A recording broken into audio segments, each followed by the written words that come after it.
Hello and welcome back to Bible Scribe. Gog and Magog. The theories about Gog and Magog from the scriptures are so numerous that you can't count them. You can go online, you can find 101 different ideas about who Gog and Magog are, where they came from, who they are in the present time versus the ancient times. In this video, we're going to try to clear a lot of that up.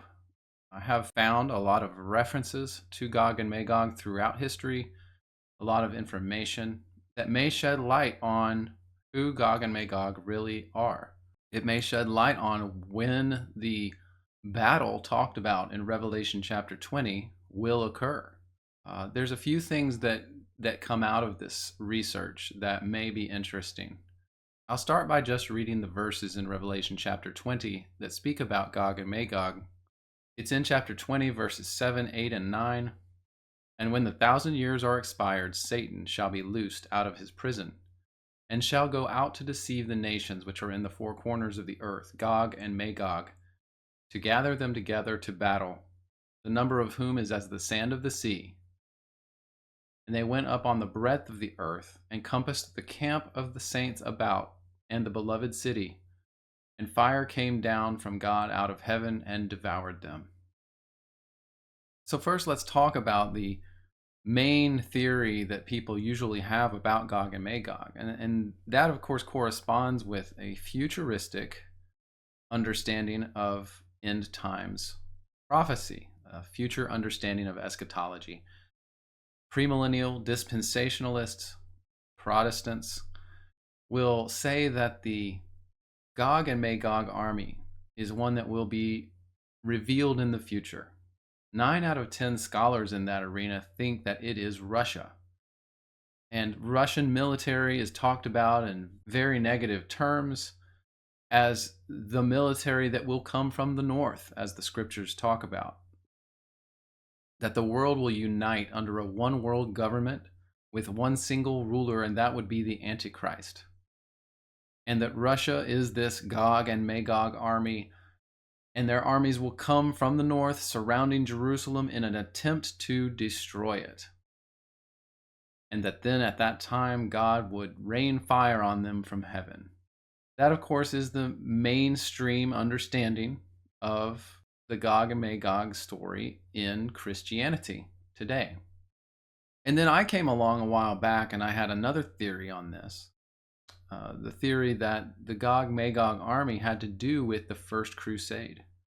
Because in the year about 1099, the First Crusade occurred. The reason it occurred is because the Seljuk Turks, Muslim armies, had taken over Jerusalem. And if you see on this map, you'll see that the Seljuk Turks did exist north of Jerusalem. And so for them to come south into Jerusalem, surround it, and take it, could have been, as far as I was understanding at the time, could have been a correct match for the Gog-Magog army that would surround the camp of the saints in Revelation 20. And at that time, there were a lot of miraculous things that happened during the battles of the First Crusade. There were miraculous victories. There were hailstones, apparently, that were recorded that fell from heaven at one point during the battle. But all of it, when you look at it closely, it seems to sort of echo maybe a Gog-Magog scenario, but in the end, there were some problems still with that theory. Some things that couldn't be verified. We don't have a ton of information about the time period. All in all, it seemed like a plausible theory, but one that was not verifiable. And so I left that one on the shelf. But now I've come to a lot of new information that actually could shed light on Gog and Magog. And one of the paths that I took to research this further was to simply focus on the land that was given to the sons of Japheth, the son of Noah, one of which whose name was Magog, and see if I could trace through history this land area and the peoples that inhabited it. So we can start first with this map that is a map from 1854, and it shows the different peoples that came from the sons of Noah. The red area on this map is the sons of Japheth, and the other two sons are represented in the more central and southern lands of Palestine. But you can see that the red area, of course, is what is talked about as the sons of Japheth. And if you look right here on the map, you can see the word Magog. And you can see it's between the Black Sea and the Caspian Sea. This area of land supposedly was understood to have been the area where Magog, the son of Japheth, settled and grew, of course, his family and descendants. So if that's correct, and Magog and his family settled there and grew over time, the next thing that I wanted to ask myself was, who lived in this area at the time of Christ? Do we even know? And what I found out when we look at different ancient records, and you can see it on this map, is that the Scythians were the ones that were known to have lived in this area at the time of Jesus Christ. So, of course, from the time of Noah to the time of Christ, we're talking about over 2,000 years. So it's interesting, the Scythians were known to have inhabited this land between the Caspian Sea and the Black Sea at that time. And the reason we know that is because of Josephus. He actually records this for us in the Antiquities of the Jews, chapter 1, section 6, verse 1. And again, you can see on this same map, if we look right here, you can see the name Scythians in the area, same area generally as where Magog was said to have lived. So by that you can understand that in 1854, when this map was made, they acknowledged that Magog and the Scythians, all the same peoples, same lands, etc., all from the sons, the line of Japheth.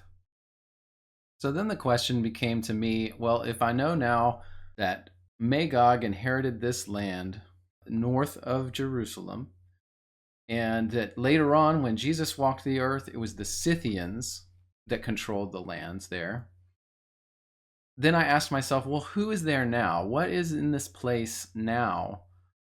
So I wanted to take a look at the modern nations in this area and see, who is it? Who is it that lives in this area? What nations are we talking about in the modern time, perhaps? So we'll start looking at the Middle East by opening this map. And you can see first that Russia is the main controller of the lands between the Black Sea and the Caspian Sea at this point in history. Now you can see that Ukraine is right there to the west of the lands that Russia owns, between the seas and north of the Black Sea. And Crimea, we hear about Ukraine and Crimea all the time in the news now. Crimea is right there on the Black Sea at the southern tip of Ukraine. Turkey is south of the Black Sea. Georgia, just south of the lands of Russia. And then Kazakhstan is towards the east of the land that's owned by Russia there in the north of the Caspian Sea. So knowing this, that these are the countries that essentially own this land or control this land now in the modern time, I was curious then, of course, let's go back then. After the Scythians, who owned this area at the time of Christ, who came after the Scythians? Well, the interesting thing about that is that it was the Khazarians. And you can see from this map that Khazaria owned and controlled all the land between the Black Sea and the Caspian Sea. And all of this land that is in blue was generally controlled by the Khazarians.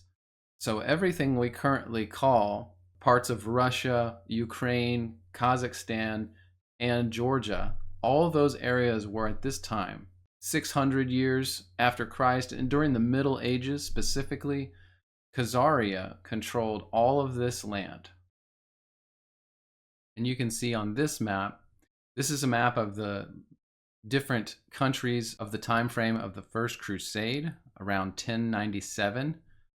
And you can see on this map clearly that it labels Khazaria as the rulers of the lands between the Black Sea and the Caspian Sea.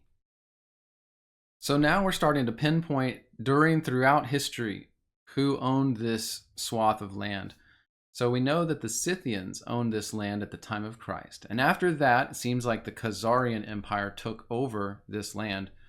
What about before the Scythians?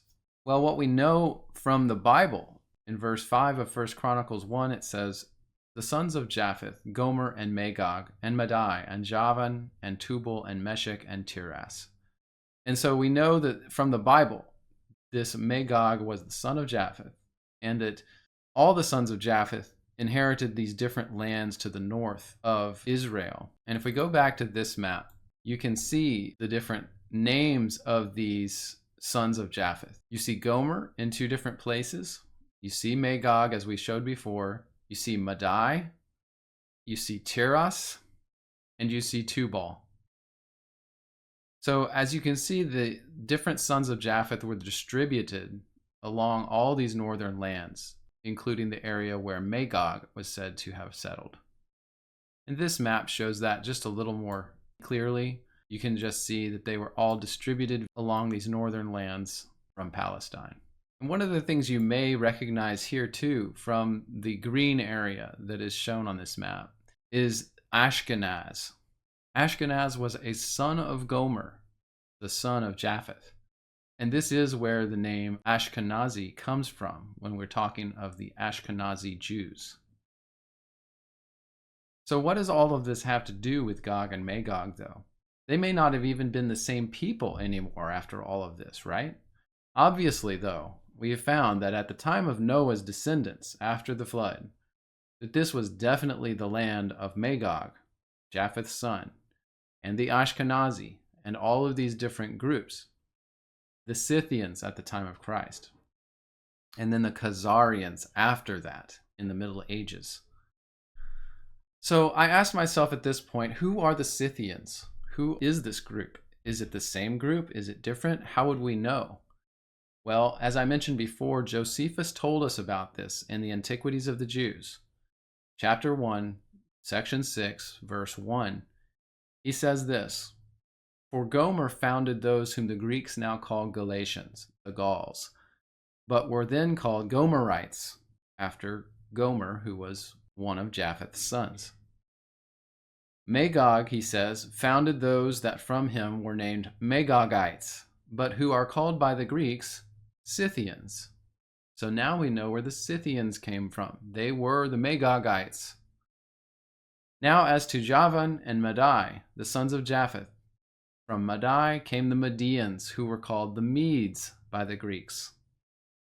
But from Javan, Ionia, and all the Grecians are derived. Thobal, or Tubal, in the scriptures, founded the Tubalites, who are now called Iberes.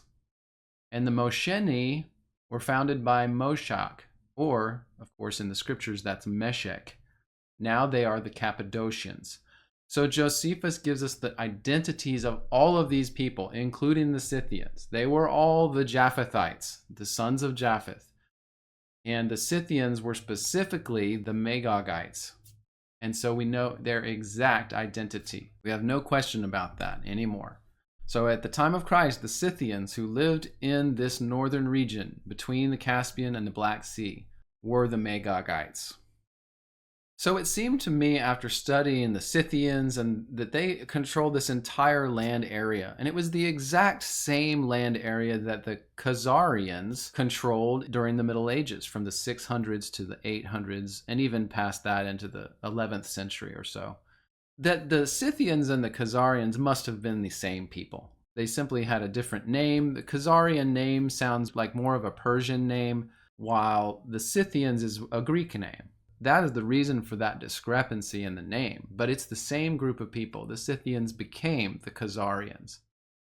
And since we know the Scythians were the Magogites, according to Josephus, it would follow to reason that the Khazarians were the same Magogites as the Scythians. Now, as I wanted to dig deeper, I just started thinking, like, what are some sources where I can find information about this? And some of that search led me back to one of my favorite books now, because I keep finding so many good, useful nuggets of historical information in it. And that is the book written by Marco Polo. It's called The Travels of Marco Polo. This is the version that is translated by Latham, if you're looking for this specific book. But let me read you a little excerpt from the book that talks about the Khazars who owned this land shortly after the time of the Scythians. Now, this is in a chapter of the book where he's talking about the Russians at the time. It's on page 333 of this book. Let me read you this excerpt. It says, "Let me tell you of one of their customs. They, the Russians, make an excellent wine out of honey and panic, which is called mead. And with this they hold great drinking bouts in the following fashion. They form numerous clubs of men and women, especially nobles and magnates, ranging from 30 to 50 persons, husbands and wives and children. Each club elects its own king or captain and makes its own statutes, so that anyone who makes an unseemly remark or does something contrary to statute is punished by the imposition of a fine. These are men equivalent to tavern keepers who have stocks of this mead for sale. The clubs resort to these taverns and spend a whole day in drinking. They call these drinking bouts stravitsa. In the evening, the tavern keepers make a reckoning of the mead they have drawn, and everyone pays the share allotted to him, and to his wife and children if they are present. While they are engaged in this stravitsa, they borrow money on the security of their children from merchants who come from Khazaria, Sudak, and other neighboring countries, and then spend it on drink, and so they sell their own children." So we see from this account that the Russians had these huge drinking parties, and that people would go and drink so much at these parties, and they would owe so much because of it, and because of these games they would play with these fines. The Khazarians would wait on the edges of these taverns and watch for people who needed more money, and they would lend them money using the children of the people as the security for the loan. And if these people were too drunk to figure anything out and too drunk to pay back their debt to these Khazarians, then the Khazarians would take these children away from their parents.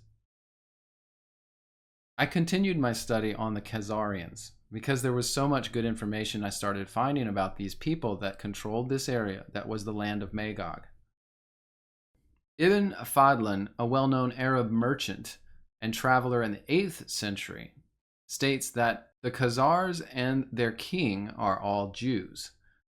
The Bulgars and their neighbors are subject to him.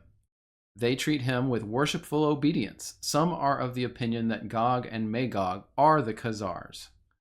So again, this Arab merchant in the 8th century confirming that people thought that Gog and Magog were the Khazars specifically.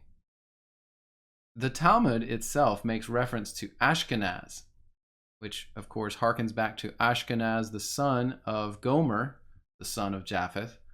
The Talmud refers to Ashkenaz as a town near the Black Sea, in a village in Turkey. It was used more broadly to refer to the Khazar Empire in general, meaning the word Ashkenaz was used to refer to the Khazarians in this time frame. The Talmud also argues that the Ashkenaz are not descended from Shem, but rather from Japheth through Gomer. So it confirms our ideas that the Ashkenaz, that were synonymous apparently with the Khazarians, were descended through the sons of Japheth through Gomer, just as the Bible indicates. Saint Abbo of Tbilisi claimed that the Khazars were wild sons of Magog, who did not have any religion, although they recognized the existence of a single God. The Quran says that the people of Gog and Magog are belligerent and ruthless, attacking other countries and destroying all life. The Georgian and Armenian chronicles of the time universally see the Khazars as Gog and Magog, wild men with horrible faces and the manners of wild beasts, feeding on blood. The Khazars were also the main slave traders to the Islamic market, according to the Islamic texts. So when we heard that story about the Russians and their drinking parties and becoming, through usury, becoming indebted to the Khazarians, then having to give over their children, this is where the children went. They went into slave trade because the Khazarians were essentially child traffickers, slave traffickers. Rabbi Petakiah of Regensburg, in his travelogue Sibuv HaOlam in the 12th century, states that the kingdom of Khazaria was that of Meshech. So he confirms at least that in the 12th century he believed that the people of Khazaria were the descendants of Meshech, one of the brothers of Magog. Heinrich von Neustadt in 1300 wrote about the Khazars as a terrifying people of Gog and Magog. B. N. Zakoder writes in his Caspian collection on Eastern Europe that the early medieval church universally considered the Khazars Gog and Magog. Up until the Crimean War in October of 1853, Gog and Magog were associated with the Khazarian Empire, or the Red Jews as they were called. So this is all good evidence that even throughout the Middle Ages and well after that, even up until the battles of Crimea in the 1800s, that everybody thought that the Khazars were Gog and Magog. Didn't seem to be much question about that, from the Islamists to the Russians. Now, I turn my attention also back to Ukraine because we have this current Ukrainian conflict where Russia is waging a war campaign in Ukraine. And so I thought, well, maybe there's some focus there. Maybe there's something I need to learn or understand about that. So just to show again a map to see the current borders of the countries in the Gog-Magog area. And of course, this is the area here considered Gog and Magog. Now, this is the area of the Khazarian Khaganate. And note that just before the Cold War ended in 1991, Russia had included all of Ukraine and Kazakhstan. So this entire area was all part of Russia before the Cold War ended. By the end of the 1920s, Uzbekistan, Turkmenistan, and Tajikistan joined the Union as Soviet Socialist republics. At the end of World War II, the USSR and Poland signed a border agreement. The USSR helps to create the Warsaw Pact, a military alliance with 7 other states. The Cold War ends with the breakup of the Soviet Union. So apparently what had happened was that prior to the Cold War, prior to the World Wars, prior to all of that, that Russia had come in and taken over the lands of Khazaria. And they controlled all of what we call Ukraine, everything between the Black and the Caspian Seas, and then all of Kazakhstan. But then during and after the Cold War, that all changed. Now the capital of Ukraine, Kiev, was founded by the Khazars. We have this in history records, actually. The record that contains this information is the primary chronicle from Russia. And in that text it says this: while going along the Dnieper River, they caught sight of a city on a hill. They asked, "Whose city is this?" There were 3 brothers, Ki, Shek, and Koriv. They perished, and we remain, paying tribute to their Khazar clans. So you can see from this text that the founders of Ukraine were Khazarian, and that the people paid tribute to those kings in Kiev for a very long time. So it's interesting in light of the current conflict with Russia attacking Ukraine. Is Russia decimating a Khazarian stronghold, perhaps? According to the Russian patriarch Kirill, today in Ukraine, the top 15 most affluent oligarchs in the country are Jews. The current modern Jews seem to mostly be descendant from Khazaria. And he reports that they have formed an association among themselves with their leader called a Kagan. Well, the Khazarian leaders of the time of the Khazarian Empire were called the Kagans, and their regions of rulership were called Khaganates. Kirill says that Jews now have a semi-secret government in control in the Ukraine. As you can see here from the Wikipedia article on the Kagans or the Kaganates, it says that a Kaganate is a type of historic polity ruled by a Kagan. Kaganates were typically nomadic Turkic, Mongol, and Tartar societies located on the Eurasian steppe. Note how the people called Khazarians are completely eliminated from this list. But if we go to the Khazarian page, we see that it calls the Khazars a Turkic nomadic people. So they were obviously also the ones who used this name, these words, Kagan and Kaganat, for their ruler and their lands. One more thing that came to mind as I was researching this was that in Kazakhstan, there's a city named Astana. And this city is one of the most steeped cities in Freemasonic and New World Order symbolism in the entire world. All of their structures seem to represent these Freemasonic symbols of the New World Order, Luciferian symbolism, the phoenix, all of these different things. And so it stands to reason that the Khazarians, still operating out of these different areas of Ukraine and Kazakhstan, and propping up the New World Order, and blatantly showing it by their buildings and their designs and architectures, are still alive and well in the current time. And that these are and were the Magogites. If everything that we've looked up here adds up, then Russia took the traditional lands of the Khazarians in the 19th century. And then the Bolshevik Revolution of 1917 allowed the Jews to gain a foothold in Russia and start to control it. And by the end of the Cold War, Russia had to give up all the lands that we now see were the lands traditionally of the Khazarians, Ukraine and Kazakhstan.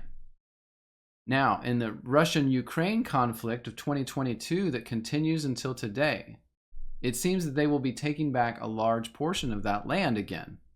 Was this conflict that's going on with Russia always between them and the Khazars? Were we just too blind to see it?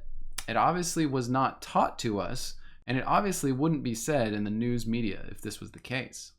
So the question remains, is Khazaria what is referenced in the book of Revelation chapter 20 when it says, "And when the 1,000 years are expired, Satan shall be loosed out of his prison, and shall go out to deceive the nations which are in the four corners of the earth, Gog and Magog, to gather them together to battle, the number of whom is as the sand of the sea.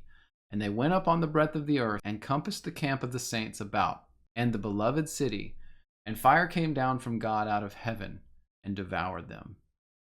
Will the armies of Israel, the Jews, the Khazars, and the Ashkenazi encircle the camp of the saints in some way? Will they then be burned with fire from God and buried in the valley of Hamon Gog to the east of the Dead Sea? I do not know for 100% certainty. Time will tell. But wouldn't that be a spectacular twist?